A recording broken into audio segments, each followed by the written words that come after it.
Ladies and gentlemen, family and friends, welcome back again to the show that never ends. It's your Pittsburgh Steelers show on the SteelerFury.com podcast. I am your host, still kicking, Will Massasak, a.k.a. Bradshaw to Ben, also known as Accidental Zen on Twitter, if you haven't blocked me already, which you probably will soon. This is really Pittsburgh versus all Yins night on the podcast. I know it is.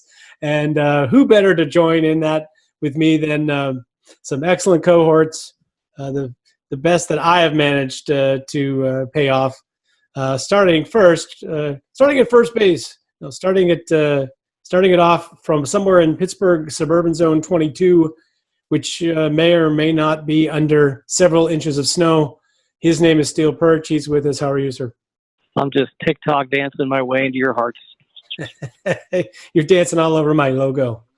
And also with us from somewhere in the greater Indianapolis area. Frankly, what's greater about Indianapolis? It's kind of hard to say. I'm not sure Indianapolis got any snow in this storm. It's possible. But joining us from the greater Indianapolis area is Jeremy Coleman. He's with us. How are you, sir? Doing good, and we did get snow here.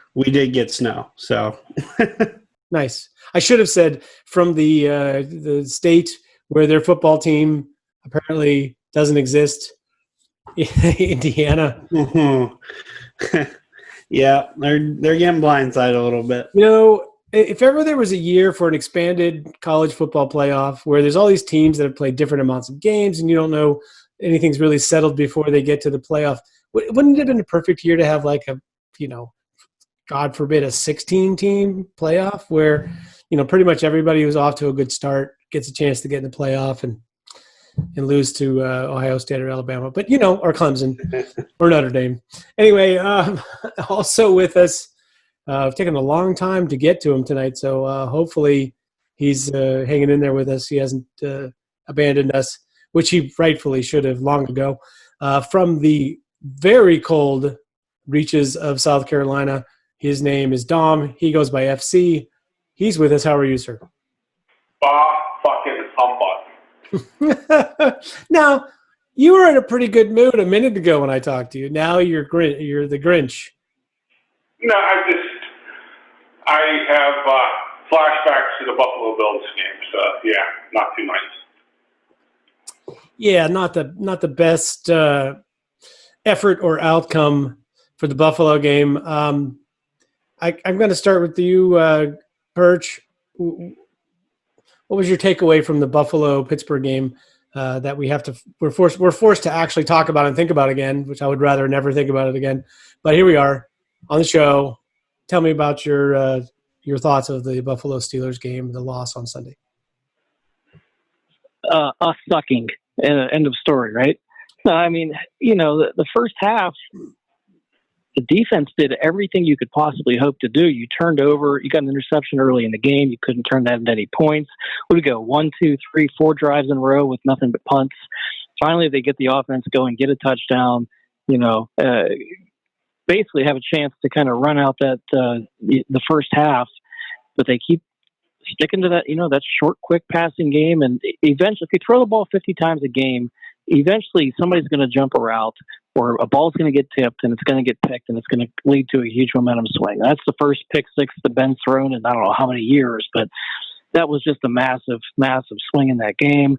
Then coming out of the half and letting them go 8 plays, 68 yards in 4.5 minutes on just a long extended drive with our offense looking like mud up to that point in the game, aside from the one touchdown drive. It's just such a huge swing from really being up 7-0. Now you're down, 16-7 with the offense having the issues that it has and all the players that they were down. It just, 2 brand new inside linebackers, not having your top corner. And once, the Bills kind of figured out in that second half that, hey, we can eat up their zone, it was kind of over at that point. And the Bills offense got on track and the Steelers offense never really did. And, it was what it was. A lot of things were to blame. I think injuries were certainly a part of it, but man, the offense really needs a major overhaul. And Sure. I'm sure we'll talk about that at length. We'll get to them. FC, I mean, partially, right? It's just hard to win all your games in the NFL. But it did seem like it was a little bit of a perfect storm. The Steelers were forced to play zone because you don't want Josh Allen to run all over you. But if you do that against a pretty good team, you're going to give up some yards and some points. How did you see the Steelers' defense and the adjustments that Buffalo made to it in the about halftime? The tale of two halves. The Steelers, I believe, blitzed the Bills 70% of the time. They were very successful with it in the first half, and in the second half, Diggs made several plays, if we're going to be honest. And, Cole Beasley chipped in. Doug Gabriel made a play or two. You live by the blitz, you die by the blitz. Cam Hayward played a fantastic game. Marcus Allen, for being limited, I thought played well. I want to know where that defensive MVP was in that game, because Darrell Williams more than handled T.J. Watt. That's an issue. They were missing Joe Hayden, which forced Cam Sutton into a starting role, and Cam Sutton was fine, he was solid, but it's just one less guy. They really missed Spillane and Vince Williams. Don't let anybody kid you. And the defense, I was not too pissed off about, but I wasn't too happy with either. But I can understand with the amount of injuries, and the effort was there. It was just execution by the Bills and the Steelers' lack of execution of the defense, lack of pass rush at critical times without blitzing our tails off. Mm-hmm. Yeah, I also add to that list, Mike Hilton, I thought, had another really strong game. Pretty much that, in that first half, he was keeping Steelers in it, I think. And to your point, I'll throw it to you, Jeremy. I would say for the first time in T.J. Watt's career, at least since he's emerged as a real playmaker for the Steelers, that it looked like either he was sort of fighting a little bit of injury or something was bothering him, or he basically got worn out from not having success in the pass rush early in the game. And by the time the second half rolled in, about halfway through the second half, it looked like he wasn't even giving full out effort on plays. That it's so unusual to see him playing like that. I don't know if that was something that you noticed. I'm glad you mentioned that, because I was going to the thing that I was going to really say, what really stood out to me about the Steelers defense is they finally looked like fatigued out there, and it's because of the lack of depth that they enjoyed so much earlier in the season. Being down a Bud Dupree, now Alex Highsmith is starting. So there's one less guy to give T.J. Watt that blow every now and then. Ola Adeniyi saw a lot more time, as an effort to keep T.J. Watt fresh. I don't think we saw Jaron Elliott out there. I know he's on the active squad now, but that's one less guy to give T.J. Watt that critical blow. I just feel like that was kind of the case across the whole defense. It seemed like we were really tired out there for a change, and part of that was because Buffalo kept putting the drives together. We couldn't get off the field. Like Perch said, they were just eating up that zone all day long. I think fatigue played a major part in the defense giving up 29 points. Perch, one last question on the defensive side, and that is, would you ever believe such an improvement for Josh Allen over last year to this year? He looks like a completely different player. I thought he played great in this game, especially for the second half of the game. He also had 2 picks and a fumble. And he couldn't do shit in the first half. To me, it was more about, I don't know. I think he's definitely improved it definitely this year. I think he's a lot better player than what I thought he was previous years, but I was not overly impressed this game. What was he? A little bit over 50% completions, a couple of turnovers, that one fumble that should have been called that they didn't call, where he got his hand knocked out with it was an empty hand. But yeah, he played pretty well in the second half. But when they were bringing out the whole day, how many drives did he have in the first half? Did absolutely nothing. He played 2 good drives in the second half. I'll give him that. The thing is, he's playing a great defense. All I'm saying is that he made the plays. That thing that I think really separates great quarterbacks, which is you're playing a great defense in a game where you need to make some plays and figure out a way to get it done, even when it's not easy, when you don't have your best day or whatever. And I think he more than showed that. He made the plays that he needed to make to keep third downs going and to put the ball in the end zone. That was your my opponent scores 15 points. You ain't got to make that many plays, buddy. True. Although getting more than 15 against the Steelers defense is not easy either. FC, what were you trying to say there? That he's not a top 10 quarterback, and I think Baker Mayfield over him. But that's just. See, now Baker Mayfield, there's a guy that, by the way, has. I don't think Baker Mayfield's barely a top 10 quarterback. If he is a top 10 quarterback, I would say Allen's probably in the 12 to 15 range. I mean, I just think Allen's way better than Mayfield, if you ask me. And Yeah, I'm not a huge Josh Allen fan. I think Josh Allen's way better. I really don't. Yeah, I mean, I think about Baker is so much worse under pressure. That's the thing that's really both physical pressure and also mental pressure. I thought Baker, for instance, played pretty well the other night against Baltimore, but it's like there's just something about his game. He's when it's going his way, he can play all right, and then if the tide turns, sometimes he makes some bad mistakes. Baker played well when he could target the fifth string cornerback and a safety playing cornerback when Baltimore was completely depleted in the secondary. That's all he did, right? I mean, they had 5 rushing touchdowns that game. He had a couple of nice passes, but he was throwing basically at the same couple guys. He wasn't, really a challenge in that defense that much. By the way, Baker Mayfield, I believe 4 of his top 6 passing performances ever are against the Ravens. And of those 6 top passing performances, he has 4 losses in there. So, take that for whatever it's worth. Anyway, enough about Baker Mayfield. Let's talk about the Steelers offense. We're contractually obligated to talk about them. I'll start with you, Jeremy. It's like, are you going to pull some? I mean, to me, there was a couple of positive adjustments, but as I always like to say, the Steelers change at the pace of like an oil tanker trying to turn around at sea. So it could be like a whole year or two as they maneuver their 180. But I did see some more snaps under center, and I did see a hint of some action going on in the intermediate game. Did you see baby steps there, or do you think it's just they should just scrap the whole thing and start over again? I don't think they have to scrap the whole thing.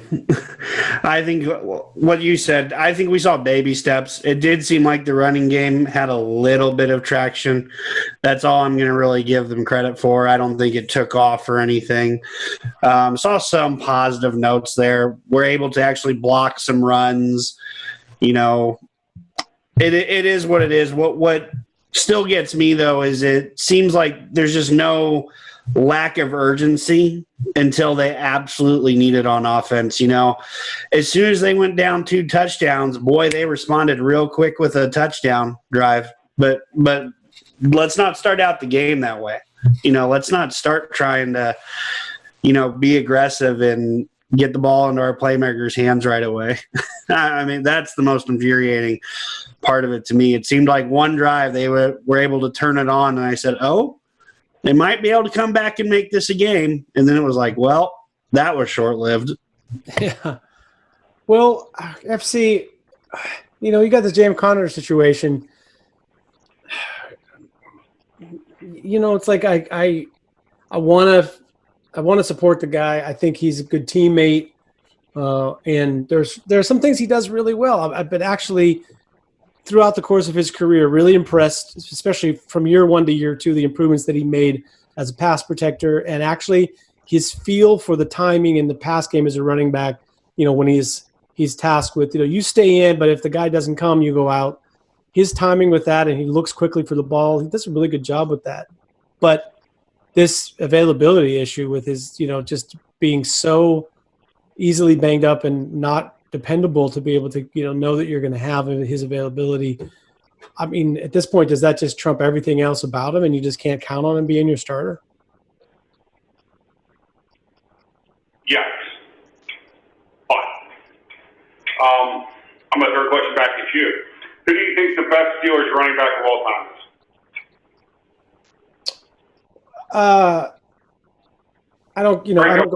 I never really saw John Henry Johnson play, but I will take Franco Harris. I don't think Franco Harris could rush for more yards than James Conner is getting behind this offensive line. And that's the Steelers' problem. Whenever you say an offense lacks an identity, it's keywords for their offensive line is playing shitty. So as long as the Steelers' offensive line continues to be pathetic, terrible, just puke, then the offense is going to continue to be pathetic, slow, and puke. I hate to say it, it's that simple. The Steelers' offensive problems lie with the five guys up front. They can't reestablish the line of scrimmage. They can't run block. And I have a pretty good feeling that the reason that we're seeing the ball ripping out of Ben's hands so fast is a lot of those are business decisions made by Ben, where he doesn't trust the offensive line to hold up. And the ball is getting in, the ball is getting out, because games really don't matter until January. And I really believe that right now. I think that's the biggest problem with the Steelers' offense is the offensive line is terrible. Every single one of them, terrible. Yeah, it may have been that he got injured in Dallas. It also could just be that in Dallas he was like, wait a minute, why am I risking my knees for games that don't really make that much difference at this point? We can coast into the playoffs. Like, I sort of get that. Because if Ben gets hurt and is knocked out, then the season's over anyway, right? Perch, I was reminded in not only what FC just said, but also listening to the great pundit of football, Chris Collinsworth, talking about the Steelers blocking, or actually I think it was Daryl Johnson, the other great pundit of football, talking about the Steelers O-line with their pity-pat footwork style. But I was reminded of something you said on this show a long time ago when we were debating Max Starks and whether Max Starks was a good offensive tackler or not. And my point was Max Starks would be a guy who gets the job done in the run game, but he isn't really a dominating run blocker. And you said something like, he is not going to drive anybody off the ball, but yeah, well, can he wall off a defender from the backside or something? Sure, that's what he could do. I feel like our offensive line right now is essentially five guys who are interested in walling off the defense on running plays rather than really pushing them anywhere. And okay, that maybe works if you've got a guy who can, run the stretch play and put one foot in the ground and just burst through a hole. But the Steelers don't really have a guy like that. Do you see this offensive line, as FC just said and I just said, being more capable of like walling guys off? And how, who do we have that can run behind that? No, I think that the major issue, and we talked about this a bit last week, most of the run plays are like run-pass options, or they're coming out of the shotgun. The offensive line doesn't know if they're run blocking or pass blocking. How often are they ever just lining up and blasting off the line? It's a coaching and a scheme thing. I don't think that those five guys who are out there, I mean, Dotson, you saw him in call. What's his MO? That's a nasty freaking mauling hombre. And he's not getting the opportunity to do it when he's in the game. We know how good DeCastro is. I think he may be a little bit injured this year, but even down at the goal line, like I said the week prior, he was getting pushed over his side. But then Ebron's getting blown up, and there's one. All it takes is one guy to penetrate through. Your tight end can't block for shit. Yeah. They were trying to pull a left guard who's really a right tackle instead of the other way around. They were playing, a undrafted free agent rookie center in the previous game.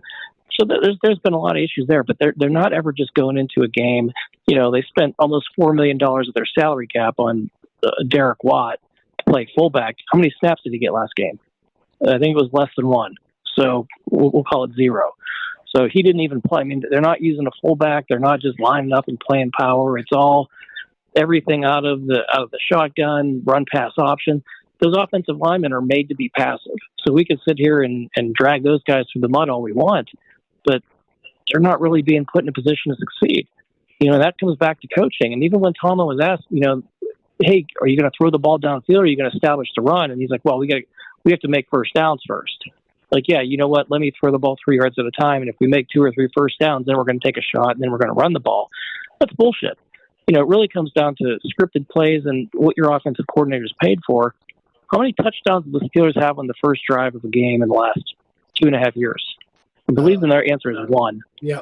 Okay, so Fichtner's had the opportunity to script the first drive, to put something in that he hasn't put on film before, to put some wrinkles in, to attack the weakness of a defense, to accentuate the positives of his offense in that first drive. And it never worked. I mean, it's probably out half the time, maybe 1 first down, then a punt, almost every time for 2 or 3 years. The offense, the coordinator is bad. Okay, they're not. We can I'm not going to sit here and just rag the offensive linemen when I think they're being put in a position to fail. Right, but you asked the question. How often are they just lining up and running it? 10 snaps in the Buffalo game with Ben under center.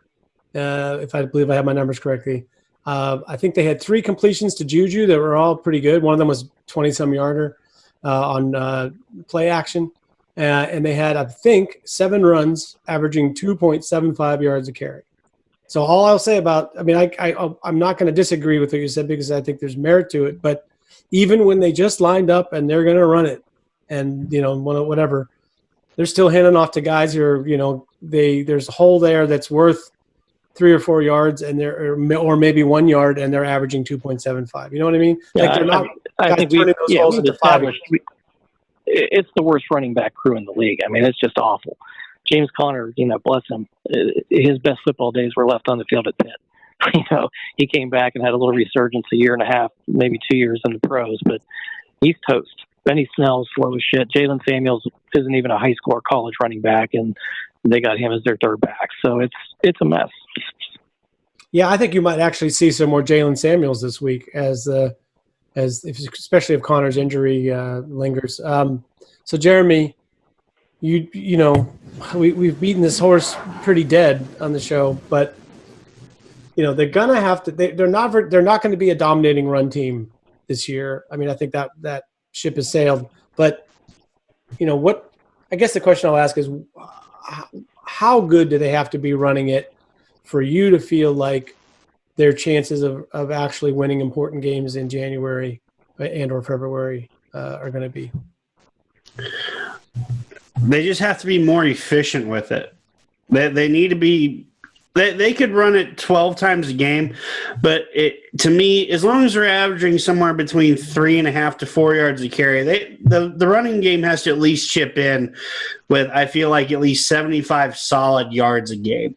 At least there's a threat that they might run the ball. Like you said, there was one big explosive play to Juju, but it was with Ben under center and a threat of a running game off of it. The threat of a running game can just open up the passing game even more.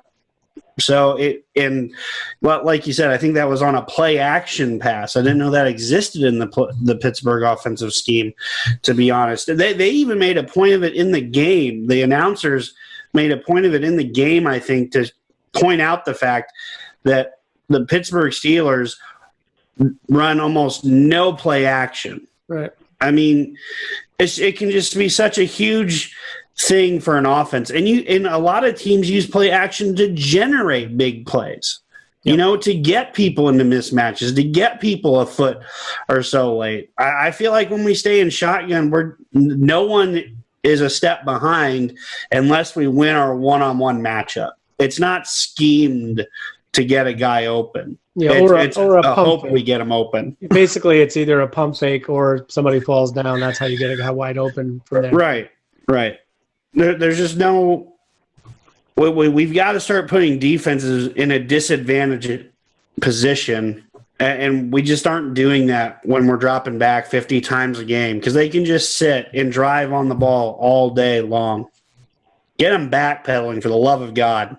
Well, yeah, I was going to say there's 50 attempts passing, and then there's 50 attempts passing. That there's 50 where 40 of them are within 2 yards of the line of scrimmage. Not a good plan. Right. Perch, Ben came out this week and denied the reports that he is injured, that there's something actually physically wrong with him. I would, I guess I'd say I don't really believe Ben when it comes to reporting his injuries, and I mean that less about him being a diva, but more about like him saying a year and a half ago or 2 years ago when he was icing his elbow, there was nothing really wrong with it. Where do you come down on this? Do you think when you watch him, do you think there's something with his lower body that's not working right, or do you see something else? I mean, I think that his knees bother him. I think that his knees have bothered him for a long time. Do I think it's affecting his play? No, I really don't. I think there was a play like 2 weeks ago where he was dead to rights, ready to be sacked, and the guy was flying right at him, and Ben did this quick little pirouette, took 2 little steps and chucked the ball downfield. He's still got really good foot quickness when he needs to. If he needs to move 2 or 3 feet to the side or spin or twist his body in some sort of way, he could do it. I don't see him, gimping when he walks or lumbering in any major way the few times a game he has to run. But I almost think it's more of a protection thing, and I don't know, it's just me guessing, but is it him trying to protect himself, or is it an organizational thing? I think that's probably the biggest problem with the offense is the organization said, we have a 38-year-old quarterback coming off of an elbow injury. We're not going to let him take a 7-step drop. We're not going to roll him out. We're going to coach him to not hold that ball, to just get rid of it in 2 seconds. And it just completely zaps anything that they could do. I mean, they're so limited on offense because they're babying the guy. To me, like I said, let him go out on his sword. If he's going to take a career-ending injury, let him play the way he plays. Okay, we'll deal with it. If he gets hurt, he gets hurt. But handcuffing the offense the way that they have this year, you can't go on like that. To me, it's, let the guy play, give him the full playbook, put him under center, use the play action, let him roll out, let him hold the ball, let him get sacked a little bit. And if he gets hurt, he gets hurt. He's old. It's going to happen sooner or later anyway. But you can't just live in your fears, to use a Tomlinism. Right now, they're coaching and living in their fears with Ben. Well, I mean, I like to point out that it's just a continuation of what they started in 2012. I mean, this is not all that different from the 2012-2013 Steelers offense where Ben had the lowest yards per attempt of his career, and they were doing all these bubble screens. It was driving everybody crazy about how many bubble screens, and they took away the intermediate passing of Ben's game and so on and so forth. And I think that was the thing in 2012 is that they decided they didn't want him to get sacked anymore, get hit anymore, and they were going to change the style of play. So I guess we're just, this is the logical conclusion of that. Now that he's 38, they're really not interested in risking him, especially during the regular season. But I don't know, FC, let me ask you this. Do you think that there's any sense that they're holding back what their offense is doing during the regular season and they're, especially this last few weeks, and that they're basically going to let Ben be men more once we get to the postseason? That's my hope.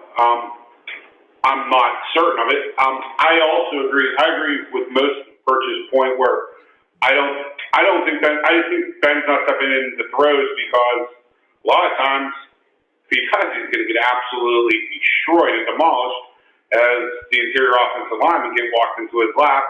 This Chuck O'Keefer, whiffs, in pass pro, and he's going to get just destroyed. So throwing off his back foot. He can throw the fadeaway, pass, which, Claypool gets cut off or Juju gets cut off. He isn't stepping in the throws. He isn't finishing the throw because, he's stepping up into the rush. And that's not for the best, especially whenever the Steelers win against Cincinnati this week. Let's say they win ugly. They locked down the AFC North, correct? Absolutely. So, you're then guaranteed no worse than a 2 seed, which means no bye week, but, Well, they can still get the 4, unfortunately, if they win against Cincinnati and lose the last 2, pretty good chance they're the 4 seed, which is a bit different than playing. Like, to me, 2 or 3 seed, I don't think it matters this year very much at all. The 4 seed, that's a big deal to me. But anyway, I'm nitpicking the point. But since you started us down that path, FC, let's talk a little bit about this matchup against Cincinnati. Yes, the Steelers basically just need to beat Cincinnati. They win the division. They're going to have a home game to start with in the playoffs.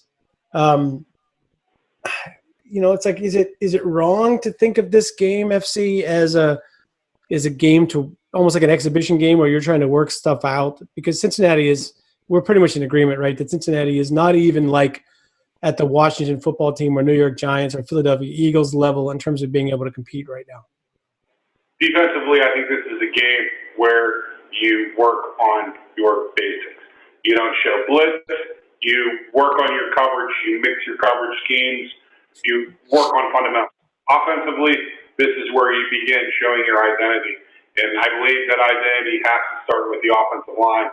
The offensive line can only have success with good play calling. Where I completely agree with another point that both Perch and Jeremy made, where it's the coordinator's job to put players in position to be successful.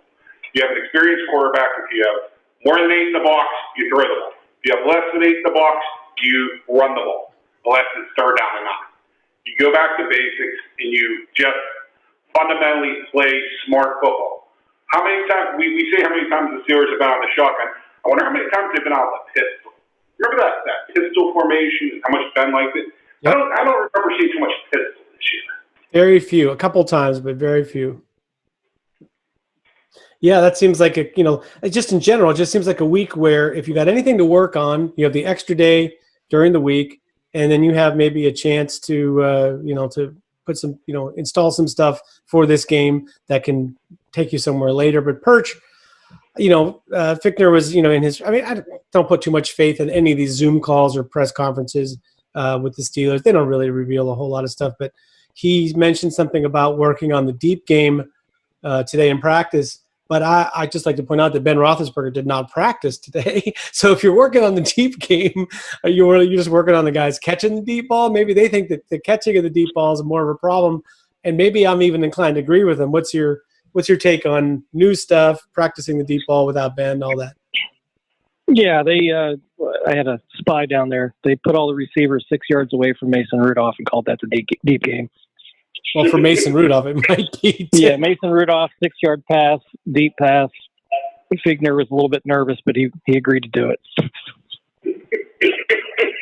He also, in all seriousness, though, the intermediate game has been, us guys have watched every snap of the guy's career, every throw he's ever made. I think all four of us would probably agree that any part of Ben's game that was the greatest is probably his intermediate passing, that I would put him up there with top 5 quarterbacks in the history of the game. It's where he's made his bones. It's completely out of the game. It's short. Let's take a deep one. And the intermediate game is freaking gone. That's what they need to bring back. And there's even been some plays where Ben, Ebron last game twice was streaking open. And the defensive backs and the linebackers were jumping the under routes. And the intermediate routes were open. And he just wasn't. He was just so conditioned to get that thing out that, I don't know what the hell. I think part of it is Ben's mindset now that he's just so sold on getting that thing out quick, and that's the offense, and that's what I'm going to do. They've got to get the intermediate passing back. I care less about the deep ball. It'll come if you can mix in a couple of games. It's never going to be, a core part of your offense relying on 30, 40, 50-yard chunk plays. But if you can get that 10, 15, 20-yard intermediate plays in there, it'll help the offensive line. It's just, like I said, it's just gone. That's a big deal. It flips field position. And, they've actually used the intermediate game, weirdly enough, just like into the red zone or just before they get into the red zone. They've been totally down with throwing these seam balls, in tight windows and stuff that they haven't, deep corner route, like stuff that they won't do at all anyplace else on the field. And suddenly they get to the 25-yard line and they're winging it, So it's not like they can't do it. It's clearly like a mindset that they either do not want Ben doing it, or Ben doesn't want to do it, or they're worried about, the line or whatever. So it's very strange. So Jeremy, where does that leave us? We don't want to put it all on our offensive line, but they haven't really been getting push in the run game, and they've been, a little sloppy in the pass game as well. We don't want to put it all on the offensive coordinator, but he's been a problem. We don't want to put it all on the quarterback, but he's got things that he's either unwilling to do or can't do right now. The receivers, have not done a great job catching the football. Obviously, that's 3 games is more than a trend. It's not an accident anymore. So where does that leave this offense, even playing a team as defensively challenged as the Cincinnati Bengals? Well, unfortunately, we just don't have answers to those questions right now. It's infuriating just because you're hoping this team gets going back in the right direction again. I was telling some friends who were ragging on me, the Steelers have lost 2 in a row now. I'm glad they're stumbling now rather than getting into the playoffs and finding out these problems right away. Like, we have time to work on it. I don't know how confident I am we're going to solve some of these things. Like, I don't think the running game is going to get solved this year. I think that's going to take a draft pick and several draft picks, really, offensive line, running back, to really kind of reinvent the running game in Pittsburgh. We just have to find some confidence again. I think the phrase winning cures all gets thrown around a lot. When we're winning, everything looks great. We're looking through rose-colored glasses. Coming off 2 losses where we haven't looked very impressive, everything looks doom and gloom. I think they can flip the script, but they just have to get aggressive again. That they have to play with a sense of urgency, and that I really think that's the thing that's going to propel this team to a deep playoff run if they want to get there. They have to find a sense of urgency. Right now, it just seems like they're too content to, we'll try a few things here, see if this works out. But they really need to pick up the sense of urgency, or else this team's going to be one and done in the playoffs. So, Perch, famous sports axiom, you're never as good as you are in the middle of a winning streak, and you're never as bad as you are in the middle of a losing streak. Where do you figure the actual identity of this team is? And I mean, not about style of play, but in terms of how good they are. Yes, they're not an undefeated team, and yes, they're not a team that hasn't won any games. Do you think, compared to the competition in the NFL, as they stand right now, without knowing anything about what they're going to do to get better on offense or get worse on defense, is this like a top 5 team in the NFL right now? No chance. I mean, you can't throw out the whole year, because losing 2 of their 4 starting linebackers was huge, and especially Dupree having that second legitimate pass rusher, that really hurt. And then, those couple of short weeks they had, and then all the COVID stuff and the injuries, they were in a bad spot the last couple of weeks. Every team's going to have a little slump or a bad game throughout the season. But looking where they are, how do you turn this offense around? I mean, early in the year, they were doing some of the jet sweeps and a lot of motion, and they got the run game up to the respectable level that we begged for it to be at the last couple of years. And that lasted about 6 games. And then that went away, and they fell in love with this short passing game. It was really effective for another 3 or 4 games that they were able to score and move the ball whenever Ben just kind of went, on his own and kind of called the plays. And then Baltimore kind of figured that out. And Tennessee in the second half of that game kind of clamped it down. And we saw Dallas kind of hold it down. And we saw Buffalo hold it down. And now you went from averaging 26 points a game to 18 a game, or whatever they're at now. What's the fix? You can't rely on the run game. Your running backs suck. Your offensive line's beat up. Do you go and completely remake the offense and start attacking deep? Do you rely on that short passing game to miraculously just? It seems like the coach is like, well, we're a short passing team. That's what we're going to keep doing. I don't see a fix for the offense. I think the defense is still good enough to keep them in any game. I just don't see. I think it's they could probably win a playoff game is kind of what I see. So outside the top 5 or 6 teams, they're somewhere between, 7 and 12. And I just, I can't see it right now how they're going to fix it. Yeah, I mean, by the way, winning a playoff game still puts you, somewhere like in the top 7, right? So there's only going to be, after the first round, there's only going to be 8 teams left. Yeah, okay, so 7 to 12, that works. I don't know, FC. I'm like, maybe I'm a little bit more optimistic than Perch. I don't think it's just that they're dysfunctional and getting worse and everything else. I mean, are you with me? I think maybe this team just they almost needed to lose a couple of games just to get this stretch over with and kind of get back to a normal week. How much has this disruption affected their ability to play football, do you think? 4 games in, 21 days or 22 days? It was something crazy. I know they played just a ridiculous amount of games. I think there's no cure-all for this offense. I think the way that you can maybe win, steal some games, get the train on the right track is I go to Ben and I tell him, I believe I said this last week, give me 25 or 30 plays you love for this week. You look at the film, you know what we're facing on defense, give me 25 or 30 plays you love. I put in 2 or 3 trickeration plays. People like to badmouth and gimmick offense. Hey, if it gets you field position, if it leads to scores, beautiful.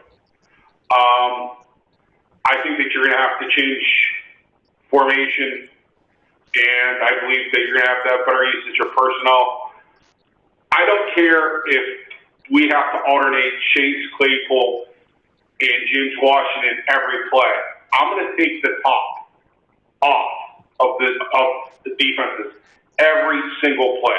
Those cornerbacks that are facing my wide receivers are going to be dead tired. I put Ray McLeod out there and have him run straight 9-outs and pull a defensive back, make a safety chase. You have to tire defenses out. You have to make defenses think. You got to have some play action passing. You got to pass out of different formations, and it's the pistol, 2 tight ends. You have to take Eric Ebron off the field if you want to run the ball successfully, and that means Vance McDonald. Yeah, I mean, even Vance McDonald's been kind of invisible. I mean, Perch has been calling for him to get involved in the passing game for a while now, but other than a tight end screen that was totally telegraphed and blown up. That's how bad Eric Ebron is. Yeah. Yeah, no, I understand. A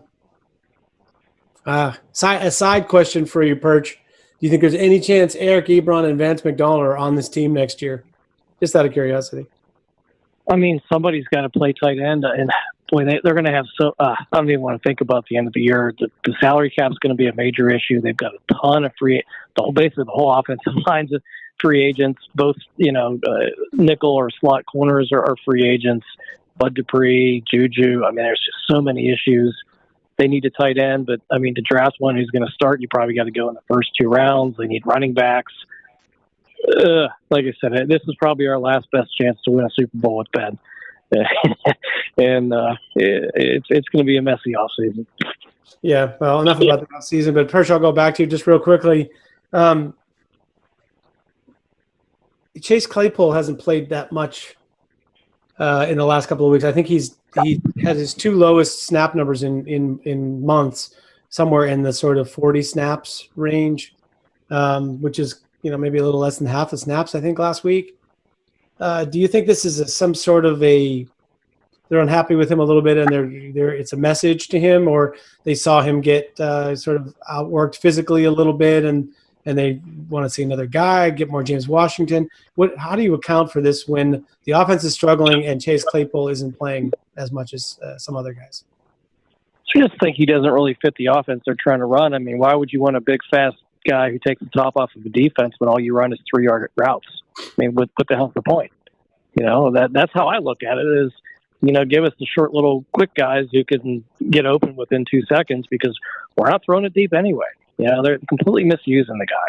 Same with James Washington. They'll get the 1 or 2 plays a game that they'll throw it down the field. But the offense is so chicken shit bullshit. Tired of watching it, tired of talking about it. They need to fix it. But when you listen to the interviews with Tomlin and Fichtner, they just think they need to convert more, get more first downs. It's the Dick LeBeau defensive philosophy in reverse, where take away the deep ball, take away the run, make them be absolutely perfect the whole way down the field. And if they are, we're going to hold them to a field goal.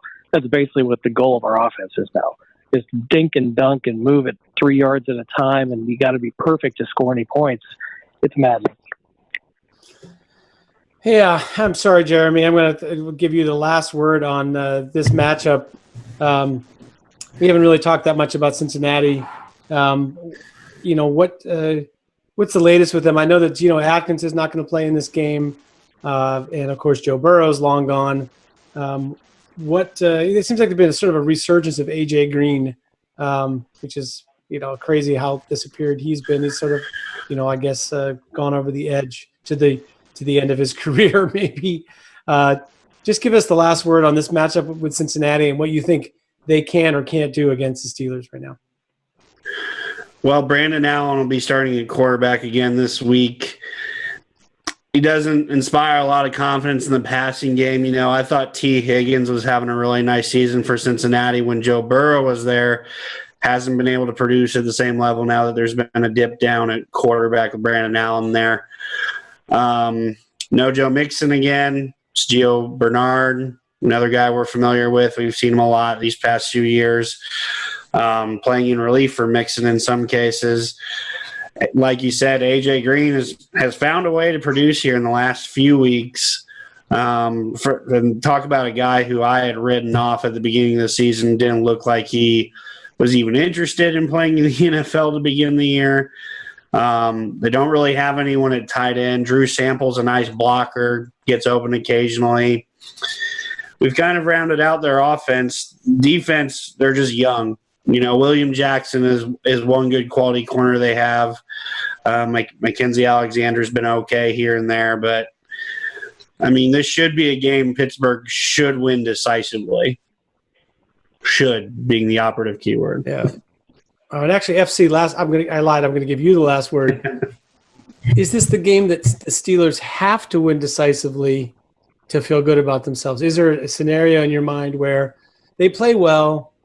They win by 10 points. It isn't like a big blowout. Is that not good enough for what they need right now? It depends on what they accomplish offensively.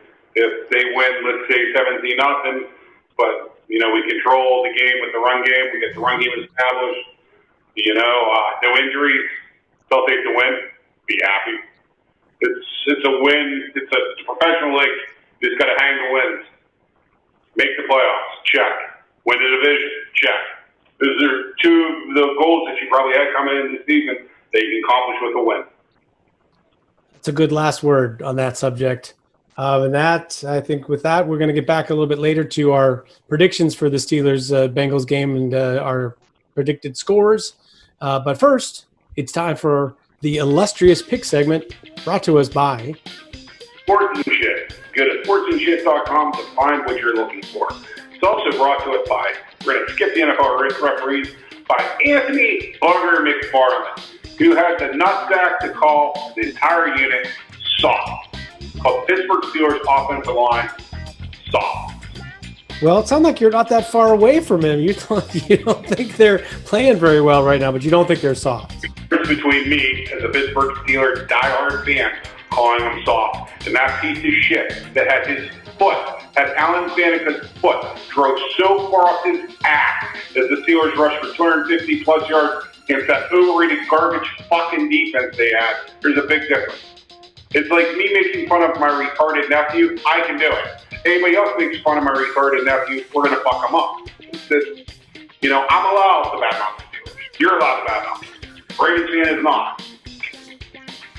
Perch is once again going to chastise us for being too much swearing on the show. It's coming.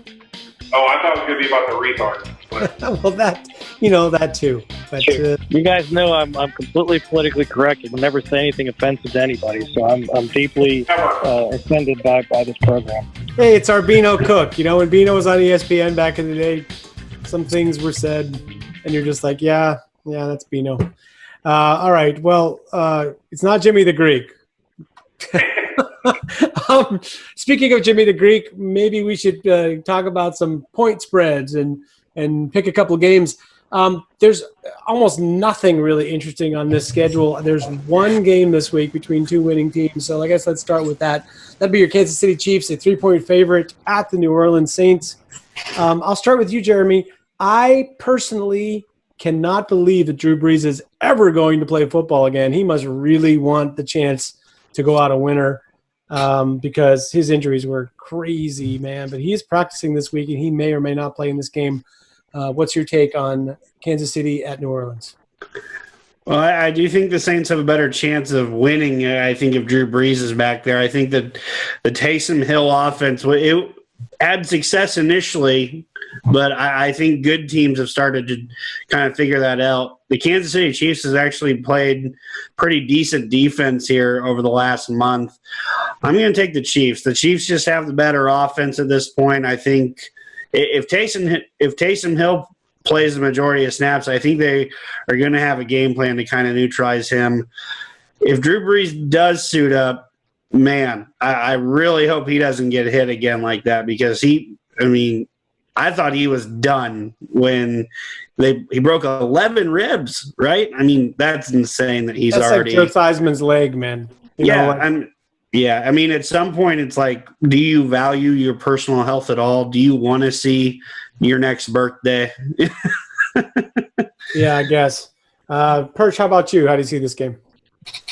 Chiefs in a blowout. If Drew Brees plays, I don't think he's going to. They already said that they're going to hold him out until he's completely healthy. But even if he plays, they're not going to win. So I'm going to take the Chiefs to win, take the over, and Chiefs cover. FC, how about you? Call it a hunch. Chiefs have not been really good the last 3 weeks. Mahomes, 3 turnovers against the Dolphins. Probably could have lost that game. I cannot take the Saints because I don't think the Saints have the defensive components to stop Tyreek Hill or Travis Kelce. So that's the reason I'm going to take the Chiefs. But I do not see the Chiefs as the mighty Goliath that a lot of people do. Yeah, they've had some sort of under the radar struggles this year. A lot of close games. A lot of this is their MO the last couple of years. They get behind and then they turn it on, and it's the greatest show on turf, and they come back and they win, and everybody thinks that's great. But it's the kind of thing that that's really great, and as long as you're winning, and until one time it isn't enough, and you don't come back and you get stuck, right? I'm not really convinced that New Orleans has the team to really match up with the Chiefs. But one thing I will say about your hunch is it is a game that Kansas City could lose and not really affect their playoff chances as far as the number 1 seed. The only thing it does for the Steelers if the Chiefs lose this week is, let's say next week Patrick Mahomes ends up on the COVID list and he doesn't play against Atlanta and they lose to Atlanta. Sure. Well, then it matters, But I kind of agree with the sense of everything here. I don't know that Kansas City their defense is, enough to really keep New Orleans down and keep Alvin Kamara down, for instance. But I do think Kansas City will win, and they probably will win by that 3 points. So I'll go with the Chiefs. That was a long-winded way of saying all of that. Just a couple of quickies. I'll just ask you this question. Who has a better chance of being upset this week? Buffalo, a 6-point favorite at Denver, or Cleveland, a 6-point favorite at the New York Giants? I'll start with UFC. Those are 2 games that, man, Daniel Jones sucks. If Colt McCoy was starting for the Giants, I would not be shocked if the Giants beat him. And I said week 1 that Giants front 7 is a lot better than people are giving them credit for. Sure. And people are starting to come around and see it. They are physical, they are massive, and they can run. That being said, I actually put a little money on the Denver Broncos on the money line. Very little bit of money, $20. I just have a feeling about Denver. Their defense on paper looks terrible, but somehow, some way, Vic Fangio is getting a lot out of them. And I think that Drew Lock is going to have a good enough game, and I think that the high altitude and high spirits of the Buffalo Bills are going to come back and chase them. So I actually think the Broncos in the points. Perch, how about you? Yeah, I'll echo FC on the Giants defense. They've been playing really well this year. Even early in the year when the Steelers played, I'm like, boy, this defense is, a little bit better than they look on paper. Daniel Jones makes a lot of play. I think he'd be the leading rusher if he was on the Steelers, but he makes enough plays with his legs that the Giants can, then they just beat Seattle a couple weeks back. So I still think Cleveland's overrated. I think that if the Giants defense can hold down Cleveland's running game, all bets are off. So if I had to pick one upset there, I would definitely take the Giants game. How about you, Jeremy? Well, I'm going to take the Giants, but for a different reason. So Jason Garrett is on the COVID list, and he will not be coaching this week. So who gets the play calling duties? That's right, ex-Cleveland Brown head coach Freddie Kitchens. He's the tight ends coach there. He is going to be very fired up to beat his old team. I think he will do his damnedest to scheme everything up to make sure he gets a win against his old team. I'll definitely take the Giants. Pulling out all the stops, as it were. Right. I picked these two games because I think there's a fair, not a great chance, but there's a fair chance in either of these games could be an upset. I would say the more likely, I'm not sure I think either is going to happen. The more likely one to me is Denver beating Buffalo. And I'll say the reason is something that wasn't mentioned, which is Buffalo's their defense's Achilles heel has kind of been the run game. The fact that they, didn't give much up to the Steelers is more of an indictment about the Steelers' run game and not really about Buffalo's defense. Yeah. Denver's rushing game is pretty good. They got a few guys there that can hurt you and they can rotate them in and keep them fresh against you. And their defense, I think, at home has been pretty good against some good teams. So I'll give Denver a slight chance. I like Denver to cover. And I, keep my fingers crossed. Maybe for a win there. If you can sneak out a win with Denver there, that definitely helps the Steelers' chances going forward in terms of their playoff seeding and them being able to rest players when it comes down to that last weekend of the year. That does it for our abbreviated around the league pick segment tonight. We're going to go straight to our 5-star matchup. Which is a 5-star matchup because the Steelers are in it. Clearly not a 5-star matchup because the Bengals are in it. They are in not even B movie territory. They're in C movie. They're in straight to video territory. So I think we got to pick some scores for this game. I don't know, Jeremy, I'll start with you. Is it a get-right game for the Steelers where they're going to blow out Cincy? How do you see this happening? Well, every time I've predicted a blowout, it's been absolutely the other story. So I'm going to have to play a little more conservative. I think it's going to look something more like 23-10. I feel like they get enough done offensively, but not going to be like a big blown out game. I think it'll be more just due to Cincinnati's, deficiencies that they're not putting more points up on the board. Sure. Perch, how about you? I'm going 25-12, and I'll pretty much echo what he just said. I think the defense will have their way keeping Cincinnati down, probably force a turnover. The offense will do just enough to put up enough points to make it look respectable, but I don't think the Steelers go and blow them out. Up and down the field and light up the scoreboard. They'll win by a couple scores, but nothing too impressive. And FC, how about you? 30-6 Steelers, 2 offensive touchdowns, 3 field goals, 1 defensive touchdown. I think that they start showing signs of life and what to expect from the offense heading forward into the playoffs.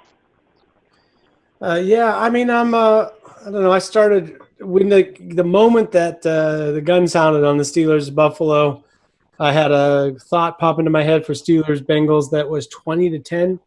But I thought Dotson wasn't going to play. I thought they wouldn't really have any guards. So I'm kind of inclined to think that Dotson plays this week. And especially with the absence of Geno Atkins in the middle, that the Steelers were able to do a little bit to try to get some run game going.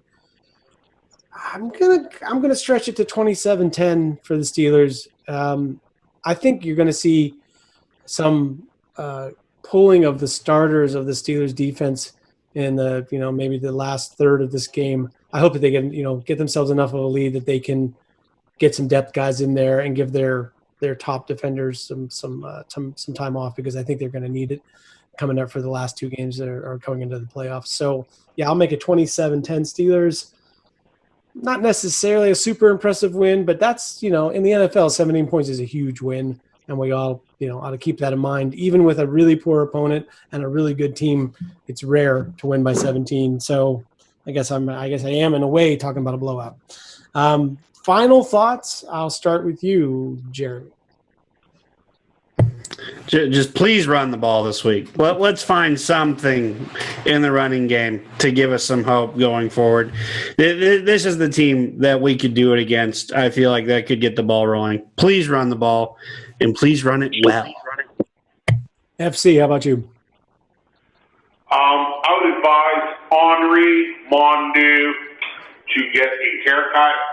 These old senile referees do not like your long-haired hippie self. I think he's had 2 of the worst penalties called against him this year in the NFL. Yeah, I think actually not only did he get penalties called on him, I think he got pulled by the face mask once on one of them and didn't get the face mask called, they called him for roughing or whatever. Yeah, so terrible. Perch, how about you? Final word. Final word, I'll give you 2. First one, fire Fitchner, and second one, asshole, Juju. Quit disrespecting teams by dancing on their fucking logo. Be a little bit more mature than the average 11-year-old and, worry about playing a football game before a game instead of TikTok dancing.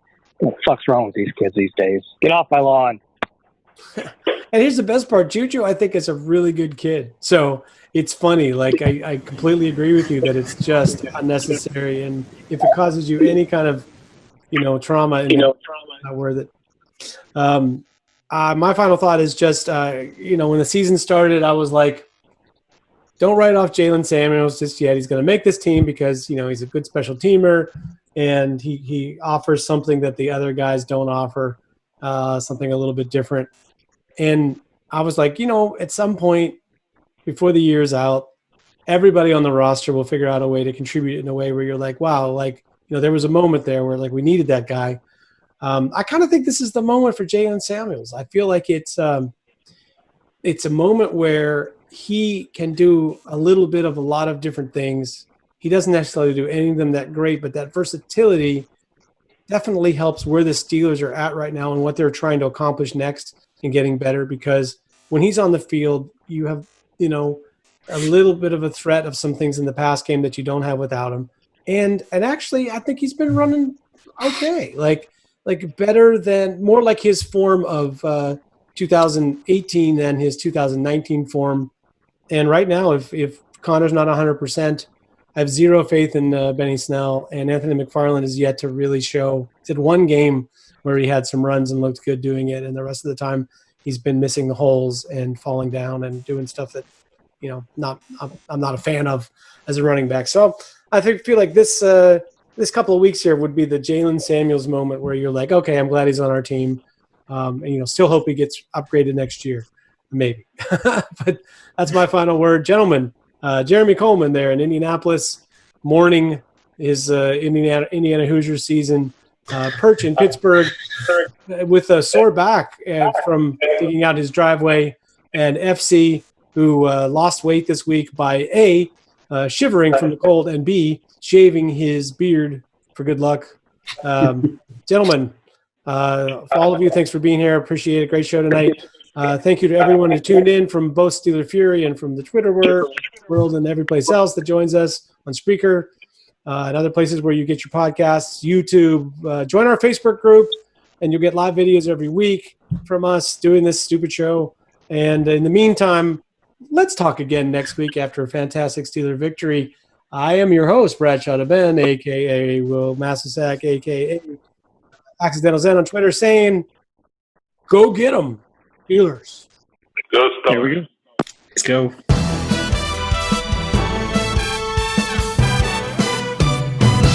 SteelerFury.com